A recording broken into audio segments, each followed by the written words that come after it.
मैं हेमा दूत आप सभी का एक बार फिर से संस्कृत के इस क्लास में स्वागत करती हूँ। आज हम करने जा रहे हैं 8वीं कक्षा का संस्कृत विषय से दूसरा पाठ, जिसका नाम है विलस्य वाणी न कदापि में श्रुता, और उसका सेशन 1। जो चैप्टर का नाम है वो है विलस्य वाणी। विलस्य यानी बिल की, वाणी न कदापि में श्रुता, वाणी यानी आवाज, यानी बिल की आवाज तो मैंने आज तक कभी नहीं सुनी। न कदापि यानी कभी नहीं सुनी, मैं श्रुता यानी मैंने सुना है, तो बिल की आवाज तो मैंने कभी नहीं सुनी। ये सेशन ये जो चैप्टर है, संस्कृत की जो चैप्टर है, ये पंडित विष्णु शर्मा द्वारा लिखे गए पंचतंत्र नामक किताब से ली गई है। और इसके जो भाग किए गए हैं, ये हम पढ़ते हैं अभी, इसके जो भाग किए गए हैं, और इनमें कई अच्छे लेसन्स दिए गए हैं, और जिनके अंदर कुछ आपको सीखने के लिए बहुत कुछ मिलता है। और इनमें खासकर पशु पक्षी, ये प्राणी लिए गए हैं कहानी कथाओं में। पशु पक्षी ही मेन उसके कैरेक्टर्स हैं। हम पढ़ते हैं, इसका जो ओपनिंग है वो इसके पढ़ेंगे अभी।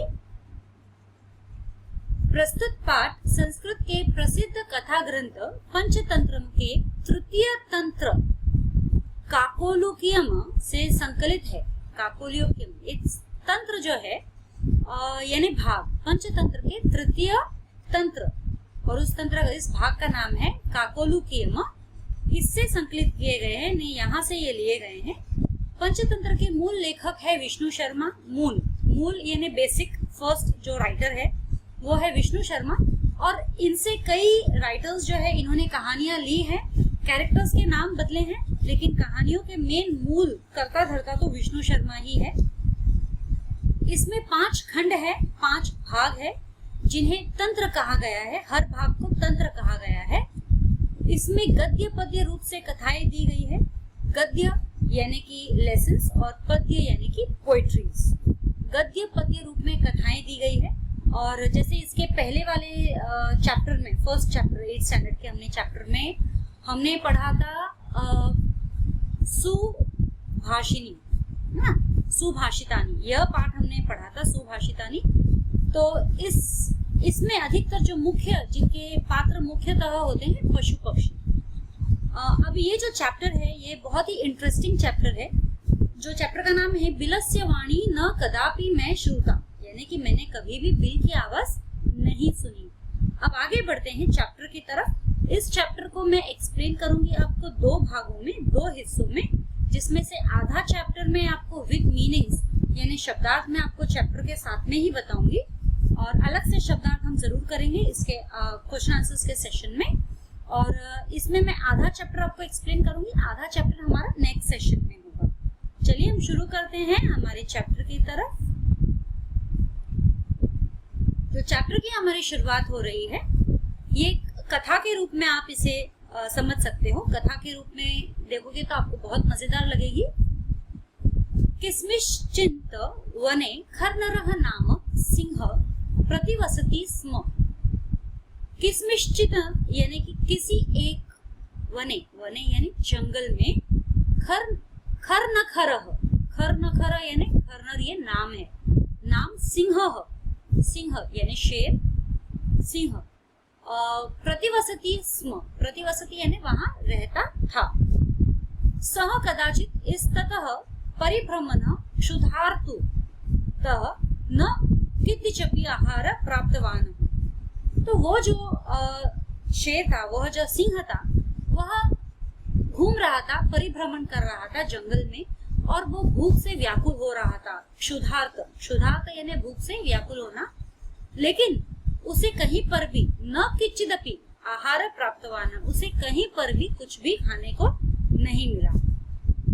ततः सूर्यास्त समय एका महती गुहा अदृष्टवा सः। उसी वक्त तब सूर्यास्त के समय उसे एक बहुत बड़ी गुफा दिखाई दी। क्या दिखाई दी उसे सूर्यास्त के समय? एक बहुत बड़ी गुफा। और उस शेर का नाम क्या था, सिंह का नाम क्या था? खरनखर। ठीक है। तो सह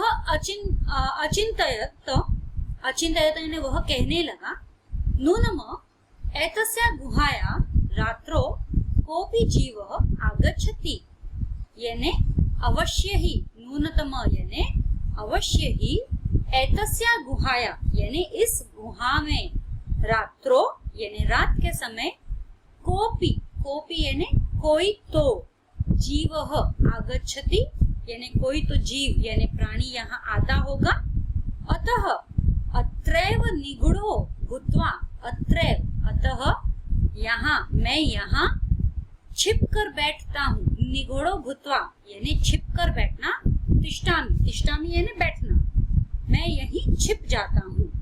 इति आगे बढ़ते हैं। तो यहाँ पर हमने देखा कि खर नखर नाम का एक सिंह था, इस किसी एक जंगल में रहता था, जंगल का नाम यहाँ नहीं बताया गया है, बट किसी एक जंगल में रहता था। और एक बार वह शाम के समय, दिन में जो है घूमने निकला, पूरे जंगल की परिभ्रमण करने निकला, और उसे भूख लग रही थी। वह ढूंढ रहा था कि कोई प्राणी उसे मिल जाए खाने के लिए, लेकिन पूरे जंगल में उसे कोई नहीं मिला। और अंत में जब सूर्यास्त का समय होने लगा, तब जाकर उसे एक बड़ी सी गुफा दिखी, और उस गुफा को देखकर वह सोचने लगा, वह कहने लगा कि अवश्य ही इस गुफा में रात को कोई ना कोई तो जरूर आएगा, कोई ना कोई प्राणी तो जरूर आएगा, इसलिए मैं यहीं पर रात को छिपकर बैठ जाता हूँ। तो यह उसने सोचा। अब आगे बढ़ते हैं। इति एतस्मिन् अंतरे गुहाया स्वामी दधिपुच्छ नामक शृगाल समागच्छत। तो कुछ देर बाद, एतस्मिन् अंतरे यानी कुछ देर बाद, गुहा का जो स्वामी था, यानी उस गुहा का जो स्वामी था, दधिपुच्छ, दधिपुच्छ, दधिपुच्छ नाम शृगालः, शृगाल यानी गीदड़। तो दधिपुच्छ नाम का जो गीदड़ था, शृगाल गीदड़ था, वो वहां आया, वह उस गुफा के सामने समागच्छत, वह आया। स च यावत् पश्यति तावतः सिंह पद्धति गुहायाः प्रविष्टा दृश्यते न च बहिरागता। यानी अब क्या, जैसे ही जब वो आया तब उसने क्या किया, उसने देखा कि गुहा के सामने उसे कुछ पैरों के निशान दिख रहे थे। किसके निशान दिख रहे थे? सिंह पद्धति यानी सिंह के पैरों के निशान उसे दिख रहे थे। उसने देखा, पश्यति यानी देखा। तो उसने देखा कि जो पैरों के निशान थे वो अंदर की तरफ जा रहे थे, गुहा के अंदर, लेकिन गुहा से बाहर आने के निशान उसको पैरों के नहीं दिखे। वो बहुत चालाक था। तो अचिन्त्यतः मतलब वो सोचने लगा, अहो विनष्टोस्मि नूनम आस्मि न बिले सिंह अस्तिति तर्कयामि। तो वह सोचने लगा कि यदि इसके अंदर बिल है तो मुझे क्या करना चाहिए, क्या मुझे अंदर जाना चाहिए? तर्कयामी सोचने लगा, तत्की करवाणी, तो अब मैं क्या करूं, क्योंकि अंदर तो सिंह है, मुझे पता है। अहो विनष्टोस्मि मतलब ये तो क्या हो गया, है ना, गलत हो गया। नूनमः अस्मिन् बिले सिंह, नूनमः यानी अवश्य ही इस बिल में सिंह है, अस्तित्व। तर्कयामी सोचने लगा, तत्किं करवाणी तो अब मैं क्या करूं। एवं विचिंतय यानी सोचने लगा, एवं विचिंतय सोचने लगा। तो इस पाठ में हमने पढ़ा है,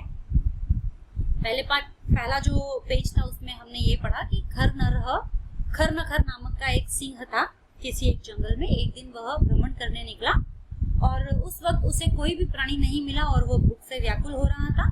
एक बड़ी गुफा में देखकर वह उस गुफा में जाकर छिप गया, यह सोचकर कि रात को अवश्य ही इस गुफा में कोई ना कोई प्राणी आता होगा, तब मैं उसे यहाँ खा लूंगा, तो मैं वहां छुप कर बैठ जाता हूँ।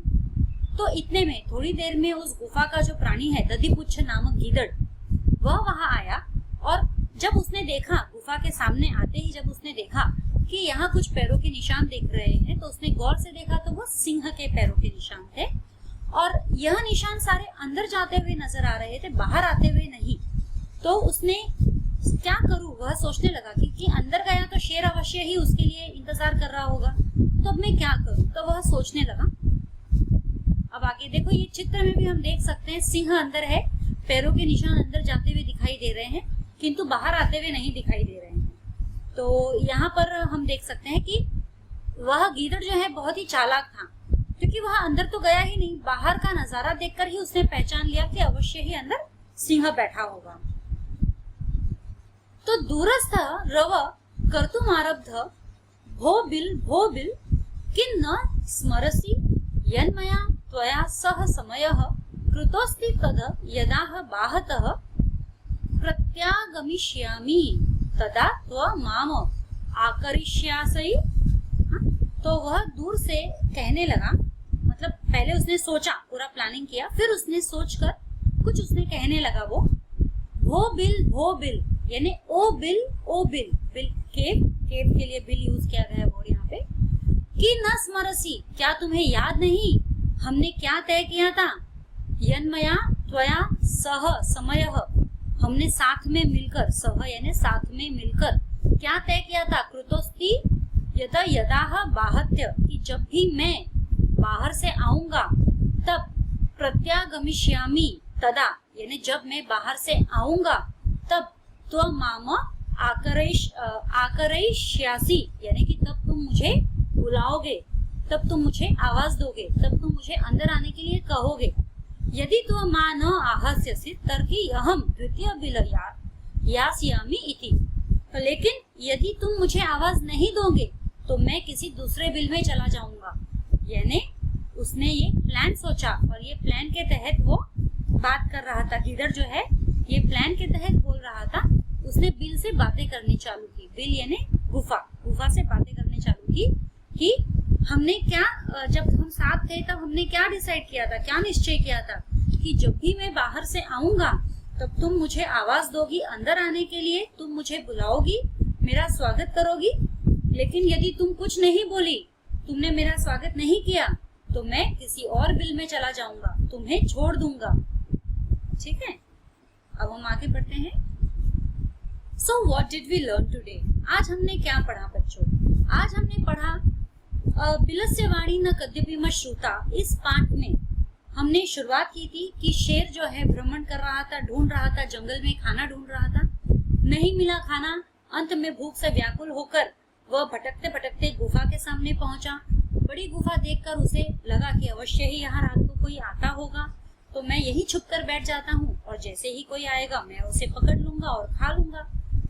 तो वह तो यह सोचकर बैठ गया अंदर। लेकिन उस गुफा का स्वामी दधिपुच्छ यानी कि जो गीदड़ श्रुगाल जो था वह बड़ा ही चालाक था। वो किसी के झांसे में जल्दी से नहीं आता है। तो उसने जब देखा कि पैरों के निशान उसे दिख रहे थे, सिंह के पैरों के निशान गुफा के सामने, तो अंदर जाते हुए पैरों के निशान थे, बाहर आते हुए नहीं। तो उसने सोचा कि अवश्य ही यहाँ अंदर सिंह छुप कर बैठा है, तो अब मैं कैसे पता लगाऊं। तो उसने एक विचार किया। कुछ सोचकर उसने आवाज दी बिल को, यानी गुफा को आवाज दी, वो बिल यानी ओ गुफा, तुम्हें याद नहीं क्या हमने क्या डिसाइड किया था कि तुम जैसे ही मैं बाहर से आऊंगा तुम मुझे आवाज दोगे और तुम्हारे आवाज देने पर ही मैं गुफा के भीतर आऊंगा। अन्यथा यदि तुमने मुझे आवाज नहीं दिया तो मैं किसी दूसरी गुफा में चला जाऊंगा।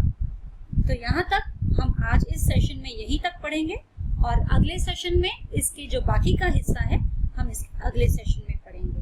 तब तक के लिए मैं यहीं पर समाप्त करूंगी और मैं आशा करूंगी आप इसे दोबारा से पढ़े, समझने की कोशिश करें। तब तक के लिए धन्यवाद।